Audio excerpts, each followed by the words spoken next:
Hello and welcome to West Tigers Faithful. As you can tell, this is an emergency pisscast because there's been a lot of pissing today from one side of our wonderful joint venture. Joe McCord is with me. He is live from an unnamed mall. How are you, mate? Mate, I say unnamed. This is Queen Street Mall in the center of Brisbane. That is the iconic Queen Street Mall Hungry Jacks right there.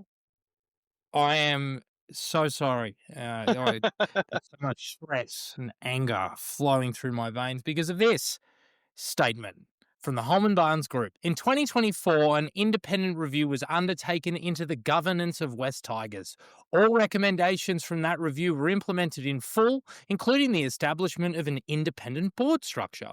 Over time, it has become evident that the current model has not provided the level of communication and alignment needed between the West Tigers and its parent entity, Holman Barnes Group. To strengthen governance and ensure clearer visibility and collaboration across both organisations, a notice of removal has been issued to the independent directors of the West Tigers board. These governance changes that have been enacted will have no impact on the football operations, coaching staff, or players. HBG has full faith in and commitment in Shane Richardson as CEO and Benji Marshall as coach. Our focus is on stability, unity, and success, both on and off the field. Holman Barnes Group and the West Tigers share a deep commitment to the players, fans, and communities, and we will continue to work together to build a strong, sustainable, and successful long-term future for the club. Immediate reactions there, Mr. McCord. I told you so. I've been saying it, haven't I been saying it? Like this independent board shit was a sham in the first place. Holman Barnes Group never, ever, ever really let go. If they had, they wouldn't have been able to do this. They're an insecure lot.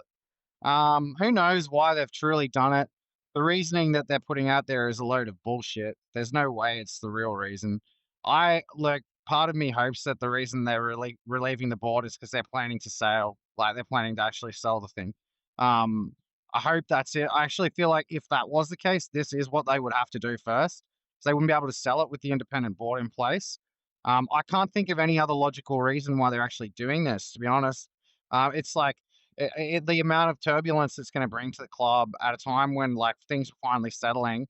Like if they haven't got an agenda to actually sell the club, the NRL need to push the button on it. Like I'm done with these clowns.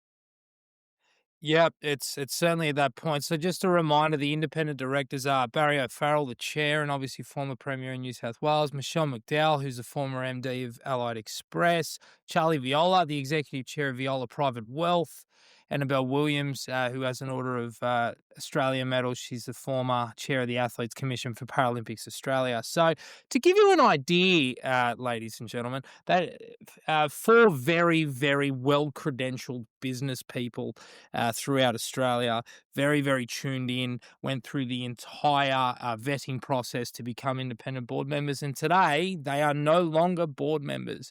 And who has sacked them? A bunch of fucking amateurs that can barely run a gaming floor, let alone a footballing organisation. You said it then, I'll say it now.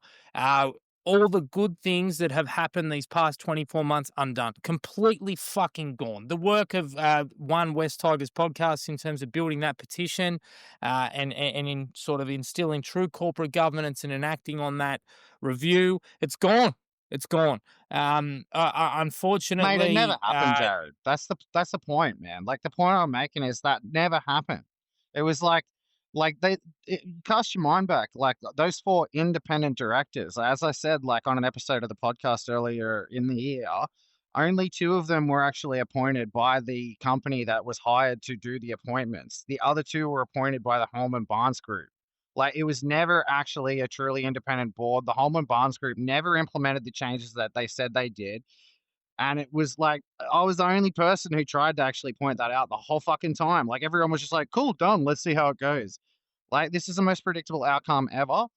Like to be honest, I feel like if you cast your mind back, we heard a rumor a while ago, right? And I've said this, I've sort of alluded to this as being a conspiracy theory of mine for quite some time. I felt like that there has been too much connective tissue being created between the West Tigers and the Brisbane Tigers for this not to be actually. No, don't laugh, man. Like, I know how these things work, dude. It's like you build the connective tissue between the organizations in the lead up to a hostile takeover, so it's not so hostile. It's how you do it. And like this is like I feel like if you actually read between the lines, if there's some actual truth to what they're saying, like they found out that there was some stuff going on that they weren't happy with, why wouldn't it be that? Like we heard a rumor, like it was all but announced that the Tigers were gonna like establish an actual like pathway with the East Tigers up here in Brisbane, and then it just went nowhere. Do you remember that? Like there was a big Yeah, I rumor. do. They ended up with Perth. They've Yeah, now sorted after the that, club but out like, with because of Perth. course they had to pivot, right? Like, what's to say that like the HBG didn't find out about that way back then and just be like, oh no, this is what's happening. And then you look at the way that like, Richo's been like bringing in like Brisbane tied people into the organization, Brisbane tied players and stuff like that. I know it's a conspiracy theory, but like, I mean, read the tea leaves. Like, what the hell could have possibly compelled the Holman Barnes group to play this card? I know everybody's just like, oh, they're just idiots. They just do shit like this. I know that. Well, they are idiots. So therefore, is it something as fucking petty as the fact that we don't have a black jersey? I mean, like, it wouldn't be just that, like, but that could be the straw that broke the camel, like that, you know what I mean? Like, that could be the final, like, thing that tipped them into the point of pure paranoia. Or it's a group of people who seem to make irrational decisions based off of like paranoia. Like, there's like infighting, there's like politics always. They don't seem to see eye to eye because it's like it comes back to the fact that they're all debenture, like the board answers to debenture holders, and the debenture holders are all just like inner city suburban fucking like toffs, socialites who have no like all it like the only reason they're debenture holders is because of status. Like that's the root cause of the problem. It's just a whole bunch of people who just like are status chasing fuckwits, like that like white haired moron, whatever the fuck his name is, I forget, the dumb cunt that like sings stupid songs and shit. Like Dennis Burgess. fuck that guy, fuck the HBG, fuck the debenture holders, fuck this whole situation off. The NRL needs to get in and just revoke the license and put it up for sale. Because the West Tigers as a brand has value. Like, I don't think there's ever a risk of the West Tigers going away because as a brand, it has so much value. Like, in a roundabout way, like the negative energy that's been poured into the club has turned it into a valuable entity in its own right because it's like a diabolical hate watch. Like it'd be like Sunderland's never going to die because of what they've done with with Sunderland. We're the same thing. Like the only way that this whole thing is gonna change is if the NRL just put it up for sale and get it off these idiots. It's done. It's done. Like they've done their dash. Let's talk a little bit more immediate future. And Shane Richardson came to the club, and the only reason he came to the club was that he got assurances from HBG that there would be true corporate governance and true separation between board, and obviously the club. That seems to now have evaporated. He was very, very outspoken in regards to his support and love for Barry O'Farrell. Barry O'Farrell's now no longer by his side. Reading the tea leaves, I can't see Shane Richardson here by Christmas. Well, not unless he was like briefed. Like we just speculate. Like obviously I just speculate, but like we'll see pretty quickly, man. Like Shane Richardson he doesn't leave bullets in the chamber. Like he'll be the first person to make an announcement. My gut feel is that he's gonna make an announcement to say that he was briefed and that he's okay with it and he's just gonna try to stabilize the situation. That's my gut feel. Like I look, I couldn't give two shits about Barry O'Farrell. I don't think Barry O'Farrell has ever proven anything. I think he was, part of the problem when he was here in the first place. Like he was to me he was the independent board appointee that was like the reason why I realized it was a load of shit in the fucking first place. Like like even that was just political. Somebody it was probably, to be honest, like those HBG board members that got kicked out of the HBG like 6 months ago. Like he was probably their appointee. Just more politics on politics. The only people who like get left in the dark are genuine fans, like paying fans and non-paying fans. Like, but at the end of the day, look, you may be right. Like, if Shane Richardson wasn't briefed, he will walk. Like, it's that simple. Like, if he was not briefed, he will walk. Like, But he's not gonna put up with this crap. Like he'll probably walk into the NRL HQ and say, "I've got a consortium to buy this thing." That's probably what he'll do because he's built it. Like all of the like football operation and all of the like recovery, he's built it. Like so, as a man, he probably has personal skin in the game. He probably has plans afoot that he's like promised like sponsorships to people years down the line, and he's built connective tissue that's gonna matter to him and his personal network of business associates. So yeah, like this is now the story of the off season and the entire NRL. Thank you very much, HBG. There's no playing this down. This is going to take up the entirety of the off season NRL narrative. Here we are. The Herald's just gone fresh via Christian Nicolucci and Chris Barrett. According to sources with knowledge of the situation speaking on the condition of anonymity, one issue that led the Holman Barnes Group board to take action was the colour scheme of next season's West Tigers home jersey, believing it was too gold, a traditional colour of Balmain. Are we fucking serious? That is ridiculous. Ridiculous. Holman Barnes Group, which runs the sprawling West Ashfield League Club, said it had been left out of the loop on some commercial announcements, despite maintaining two directors on the West Tigers board, including its chairman, Dennis Burgess.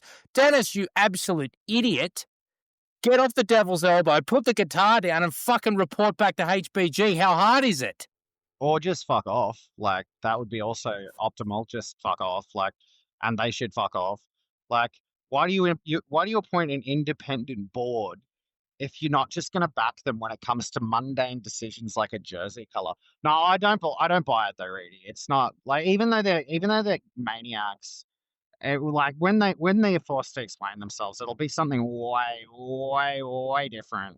And this will just be like, we had issues with the independent commission. We've been reporting to them the last four reviews that we felt like we weren't receiving, accurate reports. It was too nebulous, and we had told them, this, that, and the other, and this was just the last straw. That's what it'll come out as. Yeah, absolutely will. Look, we're going to go. We don't need to be here for much longer. We've clearly very much had our views and our thoughts. Stay close. Keep in touch, and just pop off for a second. Watch what happens. Yeah. Watch what happens. If Shane Richardson does walk, and we lose him, cancel your memberships. Don't buy jerseys. Don't go to games. Boycott these absolute incompetent idiots. We have to. They cannot take our club away from us again. That's a West Magpies fan talking fans, by the way, right? So, like, don't get it twisted, Balmain side of this merger, or even like new school West fans. The West Magpies fans in this merger could not give two shits about anything but this team winning games. Maybe playing more out of Cambo. They care about shit like that. But like the color of the jersey matters not when it comes to winning games. I saw some, like I ain't gonna lie, like I saw a few West Magpies fans like, have a little sook. The old redundant idiots. But like the fucking 90% of West Magpies fans couldn't give two shits. In fact, as I said to you earlier in the year, Edie, like most West Magpies fans are dead, man. Like you've been a West Tigers fan for a lot longer than you're a West Magpies fan. Absolutely. I told you the other week. All you would have heard it. Yeah, I'm just pointing out to them that orange jersey is phenomenal. Yeah, it's just it's pathetic. It's a joke. It's not the real answer, but I'm sure it's like at least one of their justifications. Man, I agree. I think realistically, what needs to happen here, I'm gonna like put the call out. I'm gonna say Benji Marshall, you are the West Tigers. You need to be our George Piggins. I'm serious right now. Benji Marshall, somebody send this to him, please. Benji Marshall, you need to represent the fans because I know nobody bleeds this club more than you. You need to represent the ex-players, and you need to like take this to the NRL on behalf of the people who actually care about the health of this club. We support you. We support what you're doing. We'll get behind you. Let's get rid of these assholes. Let's get them out of this fucking club once and for all and make the club that it should be. Benji Marshall, if Shane Richardson wants to participate, Shane Richardson's the right guy for it because he's got the business connections to actually stand up this club and build it from the ground up. A new club that actually makes some fucking sense. But Benji, you've got all the ex-players, you've got the NRL media on your back, and you've got the fans on your side. It's you, bro. It's you that needs to make the move, Benji.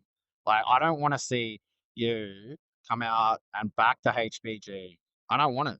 I want the playing group to revolt. I want the fans to revolt. I want Benji Marshall to revolt. That's what I want. We're fucking sick of it. It's done. Otherwise, And I agree with Reedy. We talk to all the other podcasters. We'll literally like lock the gate on the stadiums, mate. Like we won't let fans in the door. Fuck this shit. Like everybody's done with it. Like this is it. I know that it is. Like we were already at our last tether 5 tethers ago. This is it. There's no coming back from this HBG. You're done. You're out. You have no fans. there you have it. I don't know if I'm going to have the motivation to talk 2026 and beyond anytime soon, but as I It's not said, about the stay in touch. football. How could you? Like, there's no guarantee that there's going to be a fucking team come round one if this thing actually plays out. Anyway, it's been real. No motivation. Anyway, See y'all. till next time. We're only strangers.